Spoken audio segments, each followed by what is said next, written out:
What if I told you the tension between boomers and Gen Z isn't about laziness or entitlement, but something much deeper? Let's settle the score and uncover the real story behind this generational feud. Does it sound familiar? I mean, Gen Z blames boomers for housing costs, climate change, and crushing student debt. And meanwhile, boomers fire back with Gen Z is lazy and entitled. But is any of that really true? Or are we stuck in the same tired blame game? And are we being manipulated by social media to fuel engagement and enragement? Stick with me, because we'll break down the stereotypes, frustrations, and what we can learn from each other.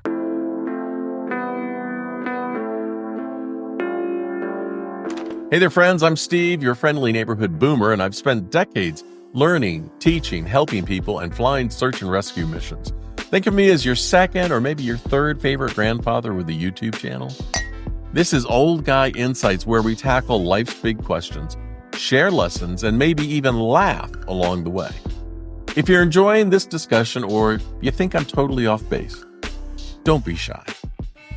Hit that like button, subscribe, and ring the notification bell so you don't miss a thing. And you can always drop a comment below. I'd love to hear your thoughts, and let's keep this conversation going. There's always more information on the show page that I didn't have an opportunity or a place to include here. But if you visit the page for this show on my site, oldguyinsights.me, that's me. You can find all that information there.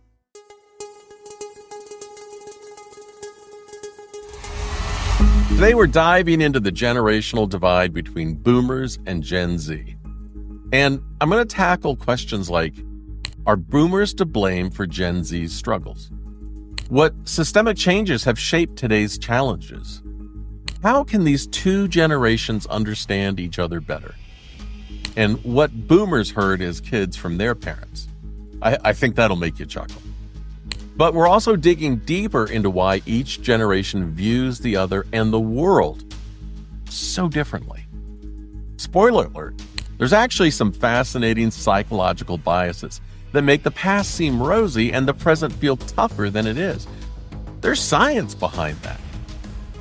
And by the end of this conversation, my hope is that you'll walk away with a fresh perspective and maybe even a little more empathy for the other side. Let's get to it.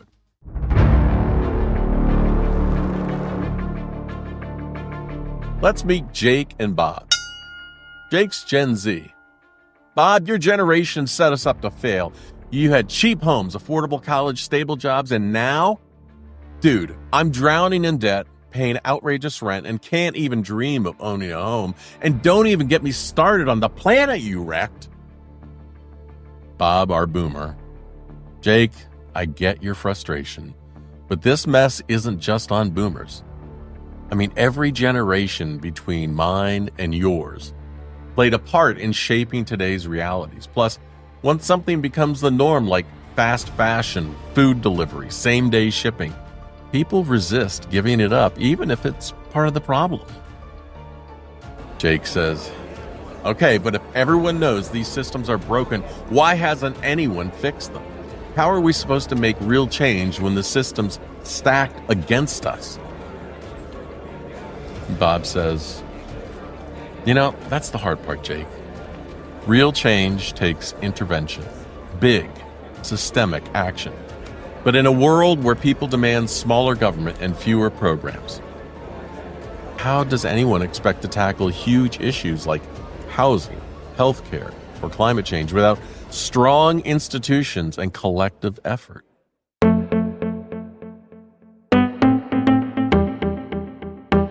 Let's define the players here. Baby boomers, or boomers, were born between 1946 and 1964. We grew up in a post-war economic boom, witnessed the moon landing, and lived through major societal changes like the civil rights movement. Generation Z, or Gen Z, includes those born after 1997. This year, for the first time, Gen Z is expected to outnumber boomers in the workforce. They bring new attitudes towards work management and the balance between life and career. Boomers often saw work as a way to provide for their family. Gen Z focuses more on working to live, which is a healthier mindset. But here's the catch. Gen Zers feel the American dream is no longer achievable through hard work alone, and they're not wrong. Boomers had pensions and job stability. Over time, the burden shifted to employees with 401ks replacing pensions, and job security taking a back seat. These systemic shifts shaped the financial landscape Gen Z faces today.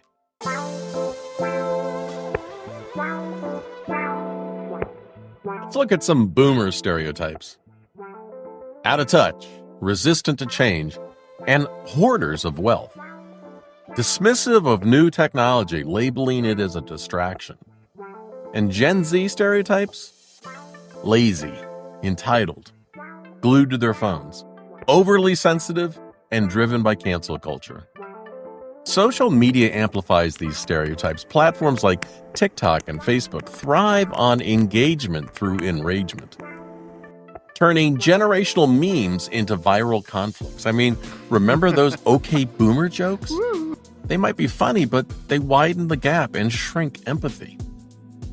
The result? Both sides dig in, convinced that the other doesn't understand their struggles. Let's break through these stereotypes by looking at the real challenges each generation faces.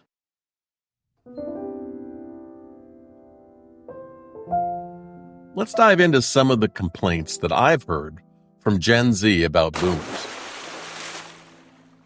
Complaint number 1, I have boomer parents, and frankly, my relationship with them is anything but close. I find them to be egotistical, prideful, always think they're right, more concerned with their own image, status, and how others perceive them than how their children actually feel. You know, this isn't a boomer problem. This is a bad parenting problem. Parents across generations have fallen into the bandwagon effect, prioritizing appearances over genuine connection. It's worth starting honest conversations about what you need from the relationships. Complaint number 2. And the boomers become judgmental, calling us lazy when we're commuting 3 hours a day for jobs that barely keep our heads above water, with no benefits or security, all temp work. I hear you. The job market has shifted dramatically. Boomers often had stable jobs with benefits, while Gen Z faces a gig economy with few safety nets. Calling Gen Z lazy misses the point. It's not about effort, it's about opportunity. Here's another complaint. I don't like baby boomers because of the powerful interests that control the United States. They own all of the media. They keep us divided on social issues to distract us from the problems that affect their income and investments. That's a bold statement. It might not be far off, but division sells. Social media and corporate interest thrive on conflict because it drives engagement and profits. But let's not blame boomers entirely. These systems evolved over decades. Recognizing manipulation is the first step towards breaking free from it. Here's another complaint. There's a lack of awareness by Gen Zers that they're being manipulated by marketers to develop generational hate and animosity towards boomers. Well, that's true, and here's the thing. Social media feeds on outrage, and the more frustrated you are, the more you engage, and that's profitable for the platforms. But remember, generational hate isn't reality. It's a tool that divides us. And we can rise above it and focus on what we can fix together.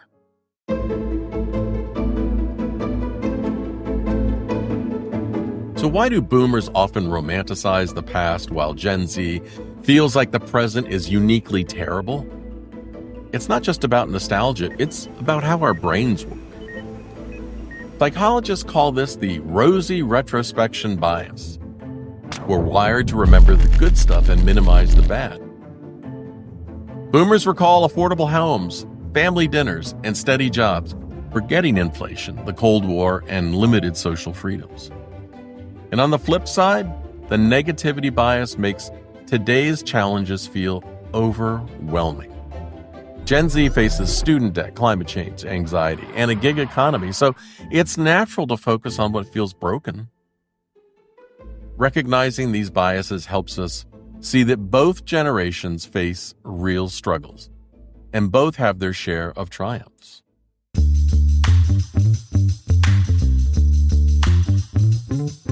You know, Gen Z, you're not the first generation to feel misunderstood. No. When boomers like me were growing up, we heard plenty of complaints from our parents. And let me tell you, we thought they were being just as unreasonable as you think we are now. I mean, here's some of the greatest hits from the greatest generation and the silent generation that we heard. You don't know the value of hard work. Our parents lived through the Great Depression and World War II, so they couldn't fathom why we didn't appreciate the cushier post-war economy. To them, mowing lawns for pocket money didn't compare to rationing food and working in factories. You're way too rebellious and don't appreciate things. The 1960s and 70s were wild. I mean, civil rights marches, anti-war protests, hippies, and rock and roll. To our parents, we weren't changing the world, we were tearing it apart. What do you think about the guys marching all vets? They've all been there. They look like a bunch of punks to me. No, these guys have all been there. Oh, yeah, I know. My kid was there, too. They got a right. They have. Sure, they got a right. Let them go. Can you imagine them being in the Army? If I was the first sergeant, they'd go in the guardhouse till they got cleaned up. There's the whole thing in this country. Respect for law and order, respect for the uniform and the military is broken down completely. They don't like this. Why don't they go back to Des Moines? You're wasting your time on that music. Our parents were baffled by our obsession with Elvis, the Beatles, Led Zeppelin. To them, rock and roll was just noise, nothing like the wholesome big band music of their youth. You're spending money like it grows on trees. Yeah, we did have access to things they never did. TVs, cars, fashion. And we loved spending on them. To our parents, this was pure extravagance, and they were sure that we'd never learn the value of a dollar. You're too soft and pampered. I mean, yeah, we were growing up without the hardships they faced, and they saw us as spoiled and ungrateful and untested by life. You don't respect tradition. You know, we questioned everything. Marriage, religion, politics. To them, we were dismantling the moral foundation of society. Sound familiar? You're always glued to that TV. Yeah, I mean, even the boob tube was a source of intergenerational friction. They worried it would rot our brains, and now we say the same about phones and TikTok. Back then, we thought they didn't understand us or our world. I mean, how could they? Things were so different now, and guess what? We were right, and they didn't understand us. But here's the twist. The very same complaints they had about us are the ones we now throw at Gen Z. The cycle continues, and each generation feels misunderstood. The lesson? Every generation thinks their struggles are unique, and their parents just don't get it. But the truth is, the generational divide isn't new. It's just wearing different clothes and listening to different music.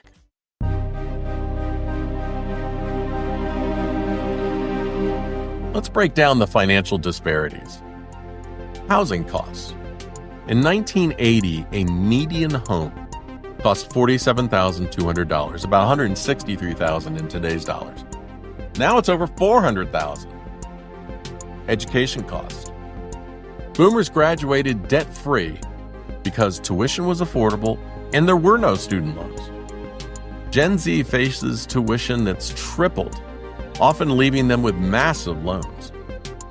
Monthly expenses. Boomers had one phone bill. Gen Z juggles cell bills, streaming services, and constant tech upgrades. eating out and groceries. Boomers cooked at home. Their parents did. Gen Z relies on DoorDash and Instacart, paying for convenience. Coffee costs. Boomers brewed at home for pennies, and Gen Z spends $5 per Starbucks, adding up to $150 or more a month. The result? Gen Z is navigating a more expensive world with fewer financial footholds.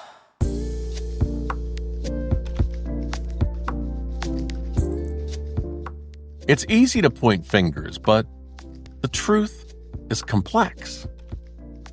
Economic policies, deregulation and globalization widened income inequality. Housing market speculation, real estate booms and limited construction drive prices up. Education funding cuts, reduced public funding shifted tuition costs to students. Climate crisis, industrial growth left environmental damage for future generations. While boomers played a role, these challenges are systemic, spanning decades and multiple generations.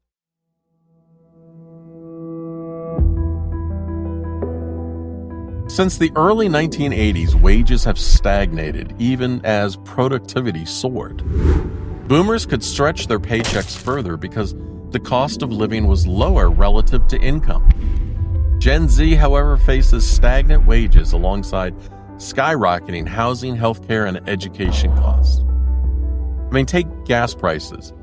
In 1980, a gallon of gas was about $1.19, around $4.35 in today's dollars.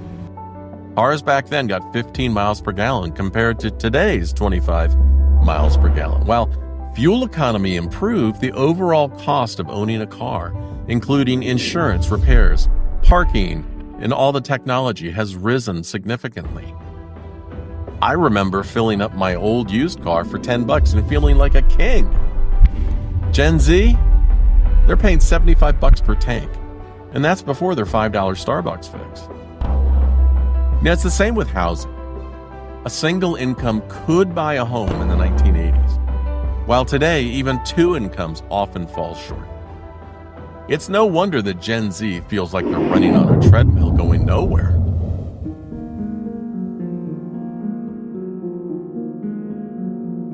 Financial struggles don't just hurt your wallet, they weigh heavily on your mental health. Boomers faced their own stressors like high inflation, job competition, but they often had clear paths to stability. Gen Z, however, faces constant uncertainty, juggling student loans, rent, and unstable jobs in a gig economy. The result? Rising rates of anxiety and depression and burnout. It's tough to plan for the future when just surviving the present feels like a full-time job.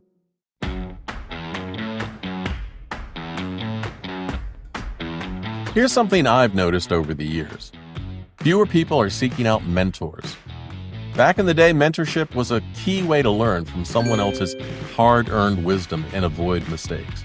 Today, with Google at our fingertips, that personal connection is often overlooked. But it's a missed opportunity.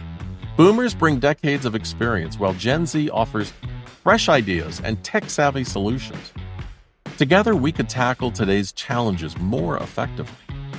Instead of pointing fingers, let's start sharing knowledge. After all, wisdom and innovation are a powerful team.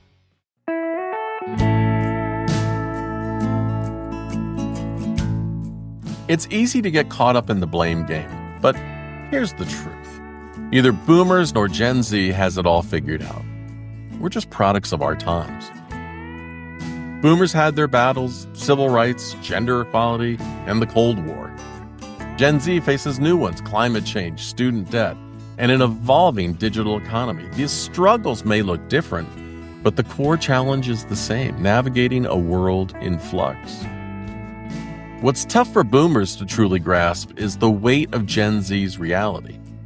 But here's a thought. 40 years from now, Gen Z will be the ones future generations blame for their problems. That's just how this works. Each generation builds the world they pass on, for better or for worse.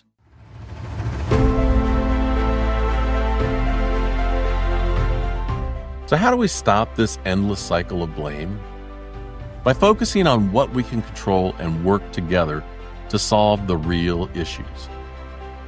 Boomers, share your wisdom without dismissing Gen Z's struggles. Listen and adapt, just as we did in our youth.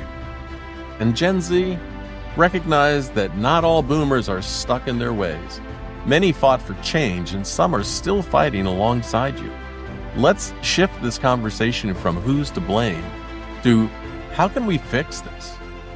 Together, we can challenge broken systems and create a future that works for everyone.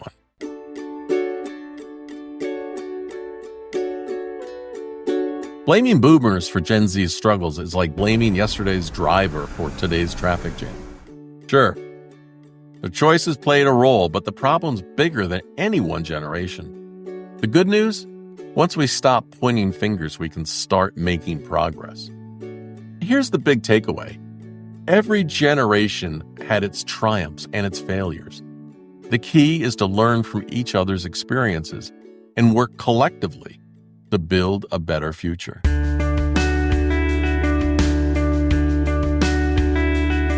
Ultimately, life isn't about who had it easier or harder. It's about what we do with the cards we're dealt.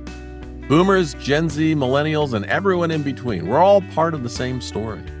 The chapters may look different, but the plot is the same, adapting to a rapidly changing world. By focusing on empathy, understanding, and collaboration, we can bridge the generational gap and tackle today's challenges head on. I mean, what do you think? Are boomers really to blame, or are we all just trying to navigate a world that's constantly shifting under our feet? Let's keep the conversation going. Drop your thoughts in the comments below. And if you enjoyed this discussion, hit that like button, subscribe, and ring the notification bell so you don't miss future episodes. And don't forget to visit oldguyinsights.me. That's me. For more information in the show notes that I just couldn't include here.